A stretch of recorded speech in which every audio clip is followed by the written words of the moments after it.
জন্মদিন মানেই হচ্ছে বেলুন, তার জন্য দেখো ছোট্টখাট্টোর মধ্যে কত সুন্দর করে সাজিয়ে দিয়েছিল ননদ। আর এখানে যার বার্থডে সে আর তার পাপা কিন্তু খুব এনজয় করছে গান চালিয়ে। এখানে বাজছিল গান, তো গানটা আমি দিতে পারলাম না যেহেতু কপিরাইট আসবে, তার জন্য গানটাকে মিউট করে দিলাম। তো খুব ওরা কিন্তু এনজয় করেছে। বাপ আর ছেলে যে দেখতে পাচ্ছ ওর হাতে রয়েছে গানের ইয়েটা। তো তারপর চলে এসছে সব বাচ্চারা এক এক করে।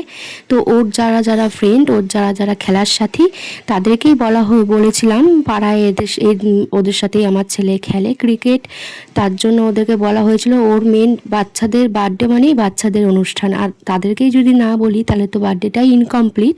তো তার পরে দেখো এখানে এখন ও কেক কাটবে। হ্যাপি বার্থডে হাততালি দাও তাড়াতাড়ি। এই যে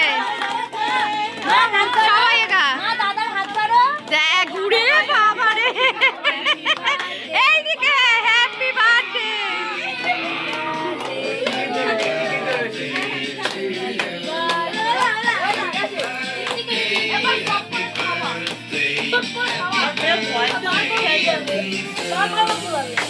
তো দেখতেই পারলে যে কেক কাটা কমপ্লিটের পর এখন ও সবাইকে এক এক করে কেক খাইয়ে দিচ্ছে। আর এখন ওর যে ফ্রেন্ড সবাইকে আগে কেক খাইয়ে দিচ্ছে, পর ওর পাপা আর আমি দুজনে মিলে একটু কেক খাইয়ে দিলাম। আমি এই যে খাওয়ালাম, তারপর ওর পাপাও একটু খাইয়ে দিল কেক। আর এই যে দেখো তারপর ওর ফ্রেন্ডদের নিয়ে কিন্তু খুব মজা করছিল। এখানে মিউজিক্যাল বেলুন খেলছিল, এখানে ওই মিউজিক উফারটায় যে গান চালিয়ে, তো সুন্দর করে এরা কিন্তু খুব এনজয় করেছে সব বাচ্চারা। তো জন্মদিন অনুষ্ঠানটাই হচ্ছে বাচ্চাদের, ওরা যদি এনজয় করে এর থেকে শান্তির আর কিছু হয় না।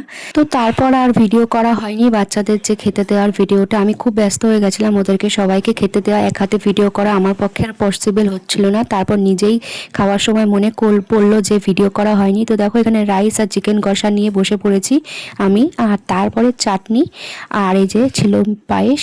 এই ছিল রাতের বার্থডে ডিনার এর মেনু। তো কেমন লাগলো জানাবে ভিডিওটা। টাটা।